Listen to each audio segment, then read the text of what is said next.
Subscribe करिए हमारे educational channel को और नए वीडियो के नोटिफिकेशन के लिए बेल आइकॉन को दबाइए। आज के वीडियो में हम कक्षा 7वीं क्लास 7th हिस्ट्री इतिहास विषय के अंतर्गत एक बहुत ही महत्वपूर्ण इम्पोर्टेंट टॉपिक या चैप्टर कहना चाहिए, छोटे छोटे राज्यों का विकास, जो कि सन 650 ईस्वी से 1200 ईस्वी के बीच ये छोटे छोटे राज्यों का विकास हुआ।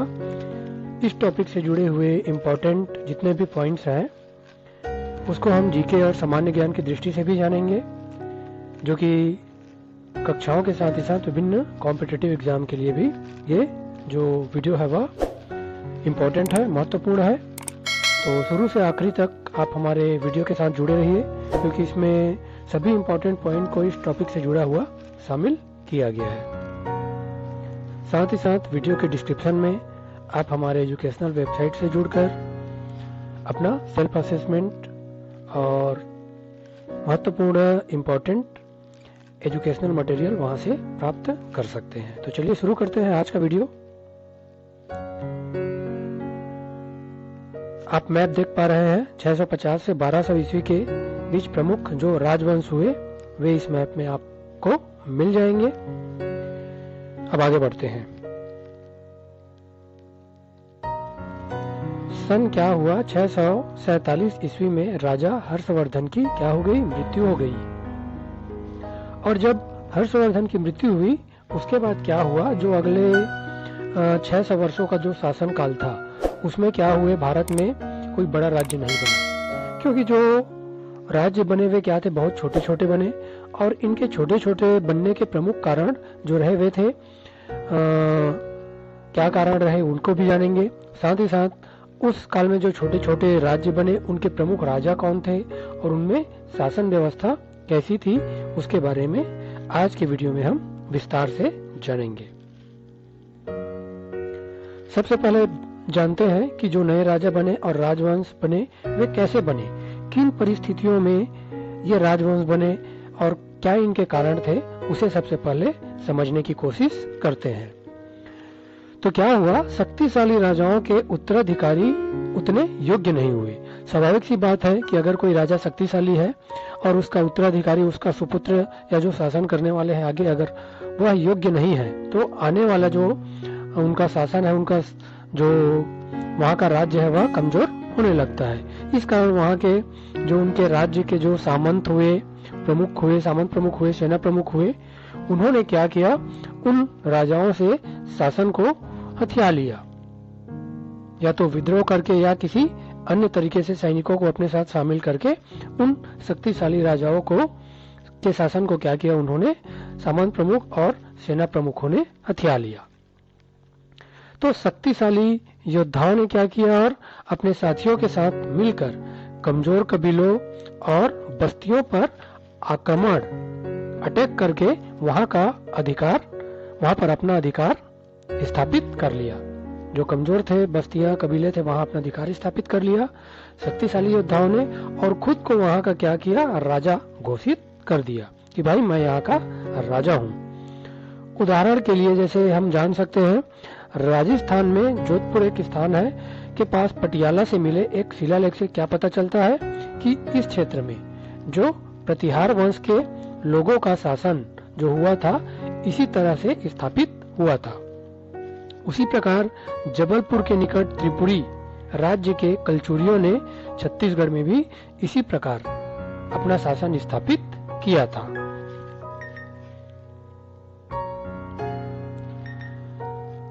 राजा जो होते हैं क्या थे, राजा और राज्य बनने के कई और अन्य तरीके थे। ये तो तरीके हमने ऊपर जाना, 2 तरीके, उसके बाद और अन्य तरीके थे।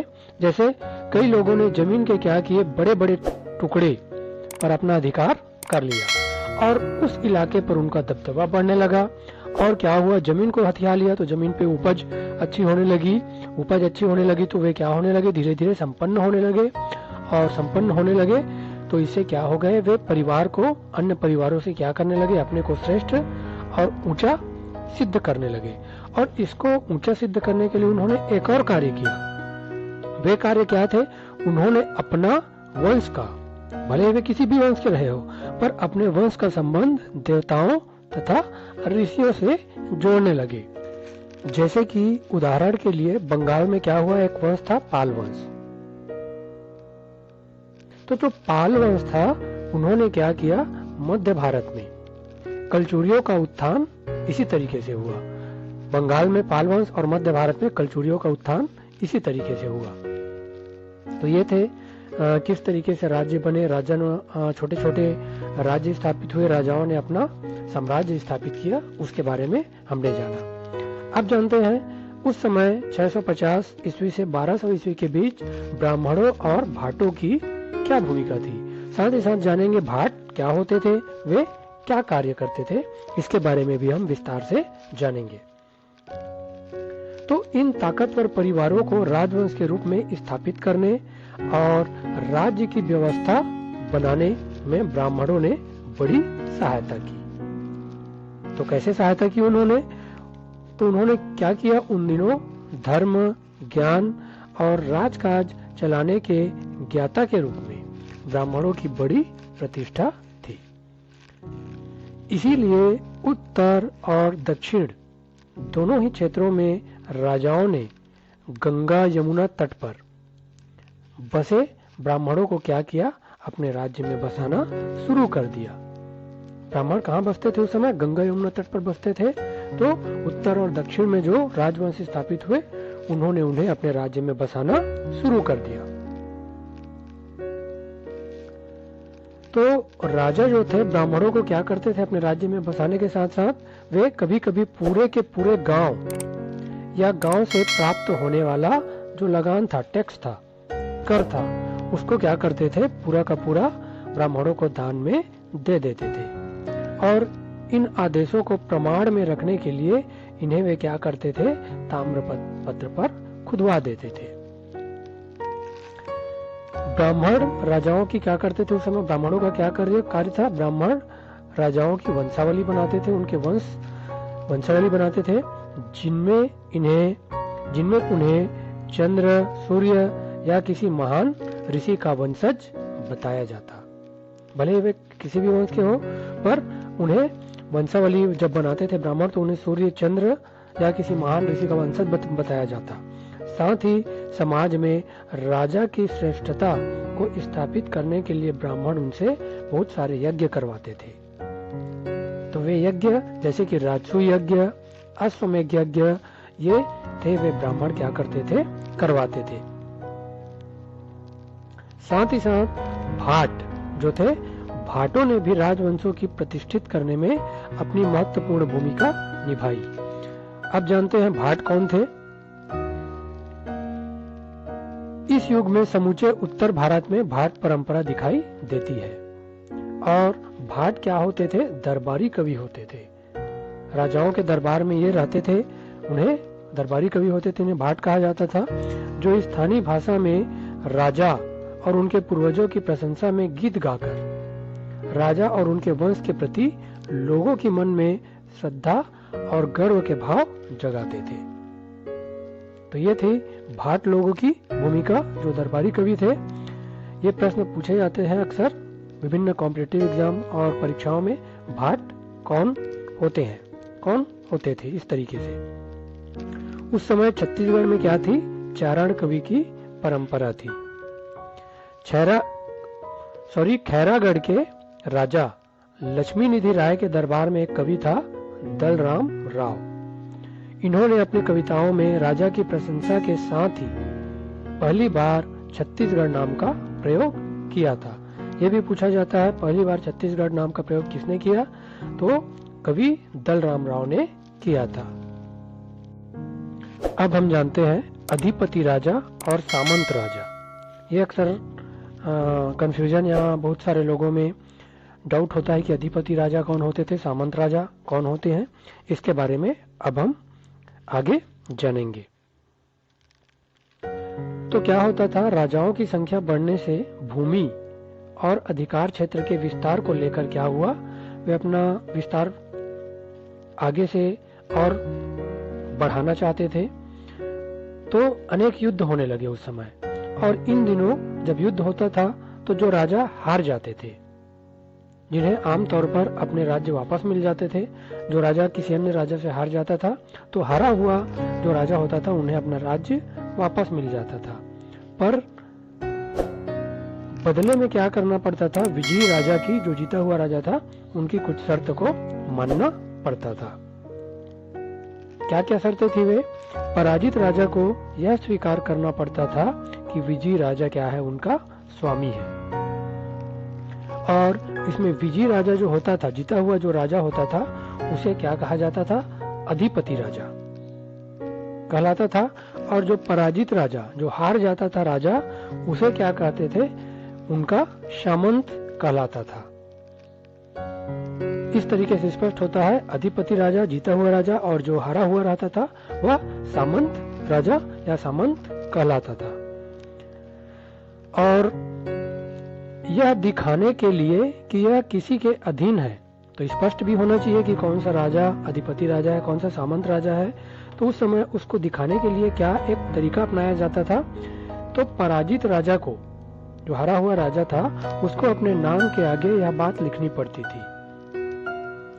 जैसे कि एक उदाहरण, परम भट्टारक परमेश्वर महाराजाधिराज श्री भोजदेव के चरणों में रहने वाले महासामंत श्री क्षितिपाल, इस तरीके से यहाँ पे लिखवाना पड़ता था। तो इस जो लिखाया जाता था उसको पढ़कर समझ सकते हैं या समझ सकते थे लोग कि यहाँ पे राजा भोज के चरणों में रहने वाले महासामंत श्री क्षितिपाल, क्षितिपाल है जो वे सामंत है, और जो राजा भोज है वे अधिपति राजा है। अर्थात राजा भोज ने युद्ध में क्षितिपाल को हराया था, तो वे उनके स्वामी हो गए, और वे क्षितिपाल जो है वे सामंत राजा के रूप में वहां उनका लिखाया गया। विभिन्न प्रकार के ताम्रपत्रों में उनका इस तरीके से वर्णन किया गया। इसके अतिरिक्त क्या थे? सामंत जो होते थे वे क्या करते थे? अपने अधिपति की, अपने स्वामी के प्रति कृतज्ञता दिखाने के लिए क्या करते थे?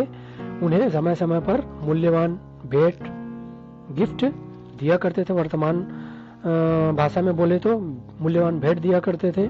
साथ ही जब भी अधिपति राजा कोई युद्ध लड़ रहा होता था तो सामंत लोग क्या करते थे? सामंत राजा जो होते थे उनकी सहायता करने के लिए अपनी सेना को लेकर जाना पड़ता था उन्हें।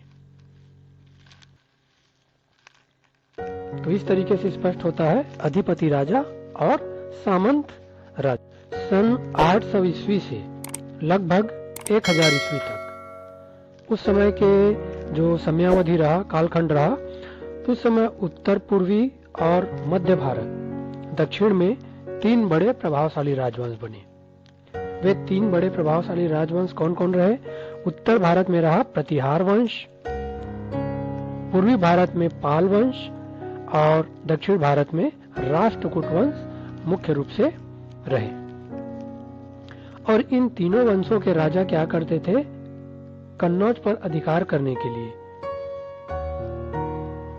उत्तर भारत पर अपना अधिकार स्थापित करने के लिए आपस में लगभग 200 वर्षों तक लड़ते रहे। बहुत लंबे समय तक लड़ाई चली। 200 वर्षों तक लड़ाई चलना बहुत बड़ी बात है। इसी कारण इन 3 राज्यों का शक्ति क्या हो गई? आपस में ही युद्ध करने से नष्ट हो गया।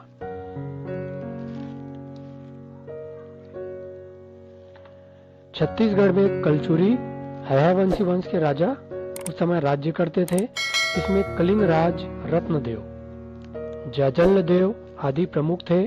सन 1006 ईस्वी के आसपास, छत्तीसगढ़ की बात करें तो सन 1006 ईस्वी के आसपास कलिंग राज ने समूचे दक्षिण कोसल पर अधिकार कर लिया। जो छत्तीसगढ़ था वह दक्षिण कोसल के नाम से उस समय प्रसिद्ध था, फेमस था। तो उस समय कलिंग राज ने 1006 ईस्वी के आसपास अधिकार कर लिया और उन्होंने तुम्बाड़ नगर को अपनी राजधानी बनाई। यह भी पूछा जाता है कि छत्तीसगढ़ दक्षिण कोसल की राजधानी क्या थी? तो तुम्बाड़, और लंबे समय तक स्वतंत्रता पूर्वक वहां राज किया, शासन किया। इसी वंश में राजा रत्नदेव हुआ। फिर उन्होंने क्या किया? महाकोसल क्षेत्र में रतनपुर को राज्य की नई राजधानी बनाया। उन दिनों महाकोसल क्षेत्र में रतनपुर के बराबरी का कोई शहर नहीं था।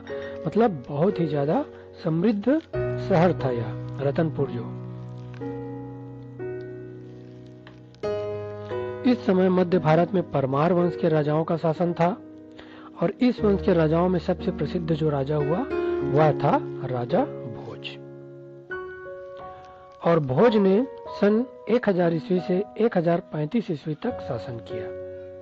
भोज एक पराक्रमी राजा होने के साथ साथ विज्ञान, साहित्य और वास्तुकला में भी इनकी गहरी रुचि थी।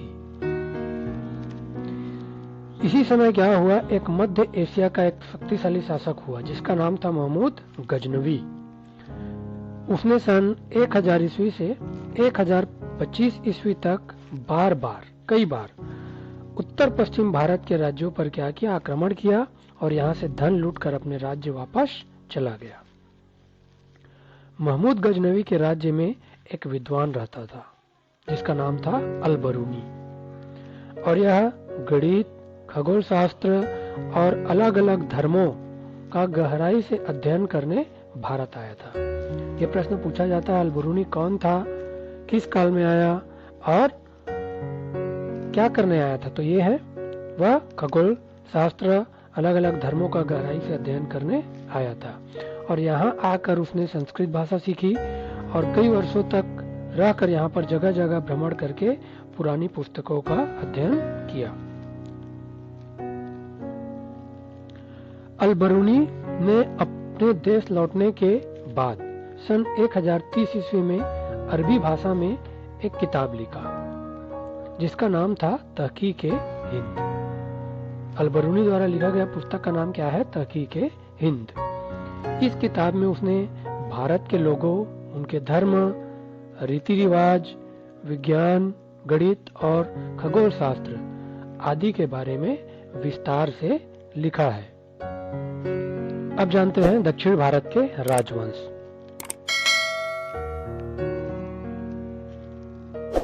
चोल वंश जो था दक्षिण भारत का उस समय क्या था, सबसे शक्तिशाली राजवंश था और इस क्षेत्र के प्रमुख राजा जो थे वे थे राजराज चोल, राजेंद्र चोल और कुलोतुंग चोल। इन राजाओं ने न केवल पूरे दक्षिण भारत पर अपना वर्चस्व स्थापित किया बल्कि सैनिक अभियानों से धन इकट्ठा करने के लिए उड़ीसा और बंगाल तक के राज्यों को हराया और अपना विशाल राज्य स्थापित किया। उन्होंने अपनी समुद्री बेड़ों की मदद से समुद्र पार करके श्रीलंका, मलेशिया और मालदीव पर भी चढ़ाई किया। श्रीलंका का एक बड़ा हिस्सा लंबे समय तक चोल राजवंशों का हिस्सा बना रहा।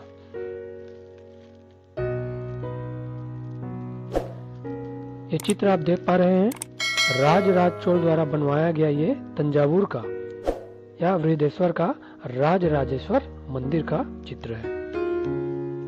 चोल राजाओं ने साथ ही साथ कई प्रकार के भव्य मंदिर बनवाए और उन मंदिरों में स्थापित देवताओं के नाम उन मंदिरों को बनवाने वाले राजा के नाम पर होते थे। कैसे होते थे? जैसे कि यह मंदिर आप देख पा रहे हैं, यह राजराज चोल ने राजराजेश्वर मंदिर बनवाया। इस तरीके से उनका नामकरण किया जाता था। उस काल में ग्राम व्यवस्था एवं स्थानीय स्वशासन की विकास का युग था।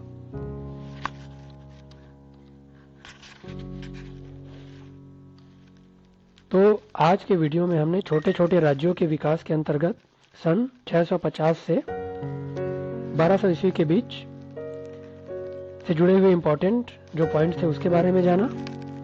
तो ऐसे ही और एजुकेशनल वीडियो के लिए आप सभी हमारे साथ जुड़े रहिए। साथ ही साथ हमारे एजुकेशनल चैनल को लाइक, शेयर और सब्सक्राइब करिए। आप सभी का बहुत बहुत धन्यवाद। Thank you.